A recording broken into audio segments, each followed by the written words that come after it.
Hello friends, welcome to Taxila School of Civil Services and welcome to in this video.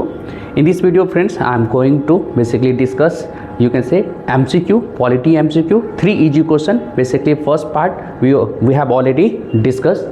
So this is part 2, okay, and in this part we will discuss important 3 MCQ, and please keep in the mind these MCQ are, you can say now, very easy, so you will have to try to reply, okay. So what should be the answer? You will have to comment also, because I will give you the 10 seconds, so that means after the question I will give you 10 seconds, so you can reply also.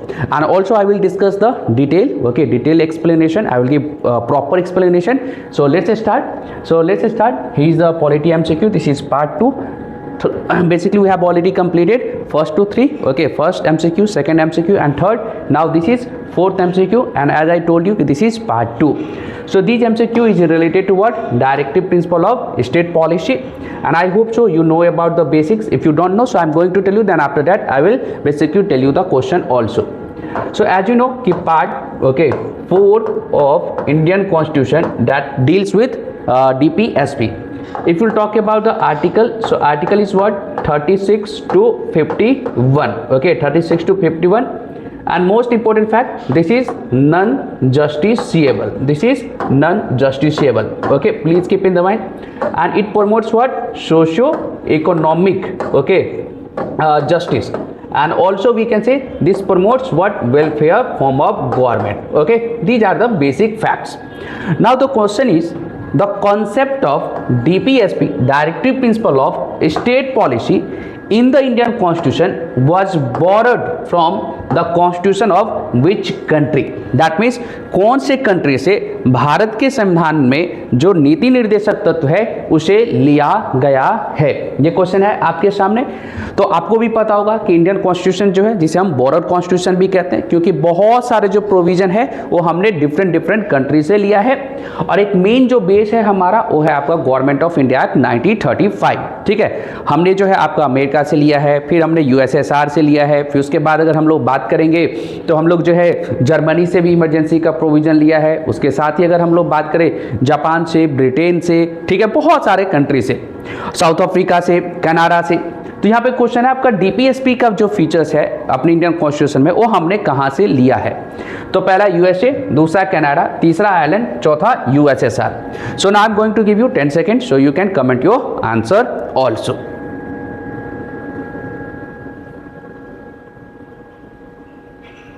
So now let's see the answer.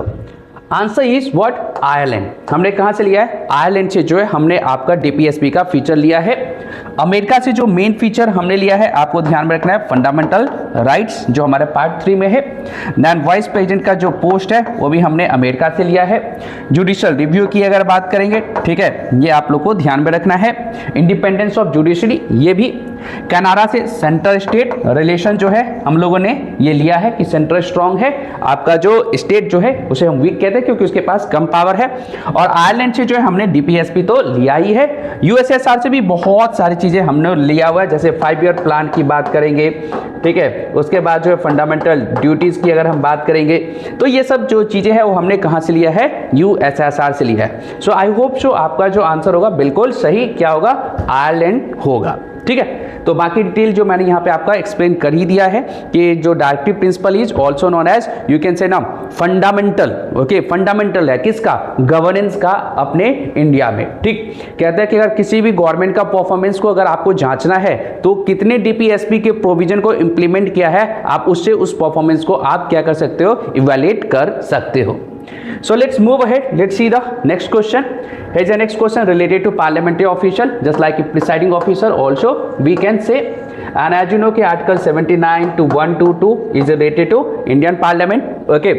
And then Part 5 Union, okay. इसी में आपका जो है ये आपका आएगा। And we have borrowed the parliamentary forms of government from Britain, okay, from Britain. तो क्यों? क्योंकि ब्रिटेन ने हमारे यहाँ पे रूल किया, तो ये एक आपका बहुत जो है कह सकते हैं कि मेजर रीजन है। तो यहाँ पे क्वेश्चन पूछा जा रहा है, who acts as the ex officio chairman of the Rajya Sabha, okay. अब यहाँ पे ध्यान में रखना है, एक्स ऑफिशियो मीन्स क्या? तो एक्स ऑफिशियो का मतलब ये है कि वह राज्यसभा के मेंबर नहीं है, लेकिन राज्यसभा को चेयर करते हैं, उसके सभापति हैं। तो कौन होंगे? प्रेसिडेंट ऑफ इंडिया, या आपका वाइस प्रेसिडेंट ऑफ इंडिया, या द प्राइम मिनिस्टर, या द स्पीकर ऑफ लोकसभा। तो आप एक को यहां तो एलिमिनेट ऐसे ही कर सकते हो, स्पीकर ऑफ लोकसभा हो ही नहीं सकते क्योंकि तो लोकसभा के प्रिसाइडिंग ऑफिसर होंगे, है ना। ये हमें ध्यान में रखना है।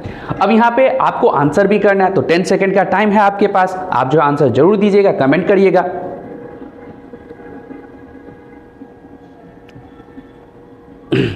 So let's see the answer. President नहीं हो सकते, okay.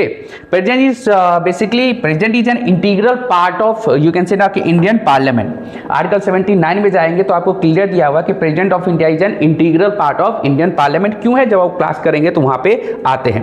And article 52 talks about what कि there shall be a president of India.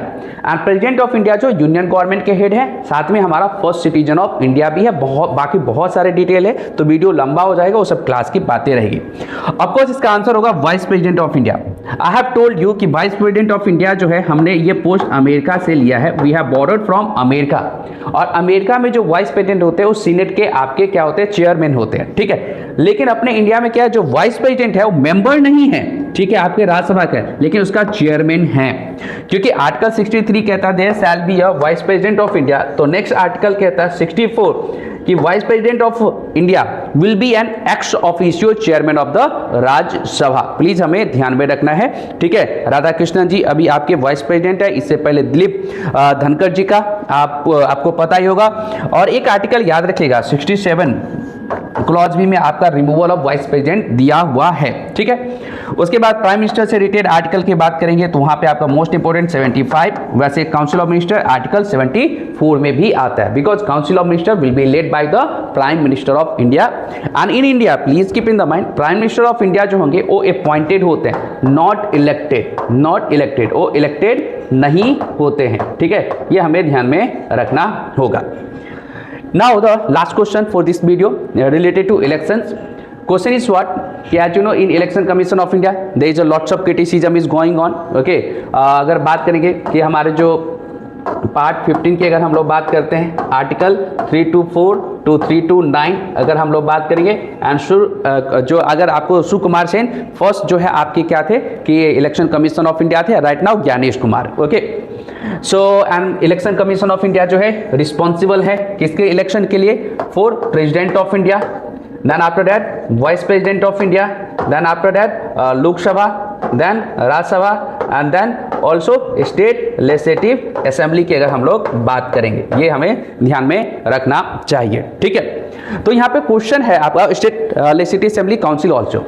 तो क्वेश्चन है which constitutional amendment act reduce the voting age from 21 year to 18 year. कौन से संवैधानिक संशोधन ने वोट देने का अधिकार जो है 21 साल से 18 साल किया है? आपको पता होगा अपने इंडिया में क्या है कि 18 साल अगर कोई एज उसका हो गया तो आपका क्या होता है, वोट दे सकता है। यानी अपने इंडिया में यूनिफॉर्म जो हम लोग कहते हैं ना, आपको यूनिवर्सल एडल्ट फ्रेंचाइज है, ठीक है।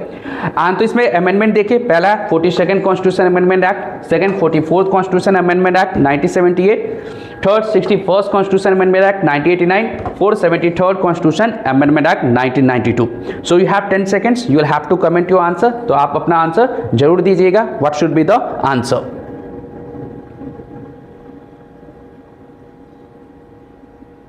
सो let's see the answer. 42nd constitution amendment ये नहीं हो सकता। This is known as what? Mini constitution. इसके द्वारा बहुत सारे अमेंडमेंट किया गया था, ठीक है। फंडामेंटल ड्यूटी जो है जुड़ा था, डीपीएसपी में आपको प्रोविजन हुए थे, इमरजेंसी प्रोविजन जो है उसको जो अगर बात करते हैं, लोकसभा के टेन्योर बढ़ाने की बात हुई थी, ठीक है। बहुत सारे अमेंडमेंट हुआ, 5 सब्जेक्ट ट्रांसफर हुए थे आपके स्टेट लिस्ट से कंकरेंट लिस्ट में, ठीक है। So that's why this is also known as mini constitution. 44th constitution amendment act में भी बहुत सारे चेंजेज हुआ। 42nd कॉन्स्टिट्यूशन अमेंडमेंट के द्वारा किया गया बहुत सारे अमेंडमेंट जो थे उसको रिवर्स किया गया। लेकिन इसमें एक मोस्ट इंपोर्टेंट आपको याद रखना है, राइट टू प्रॉपर्टी।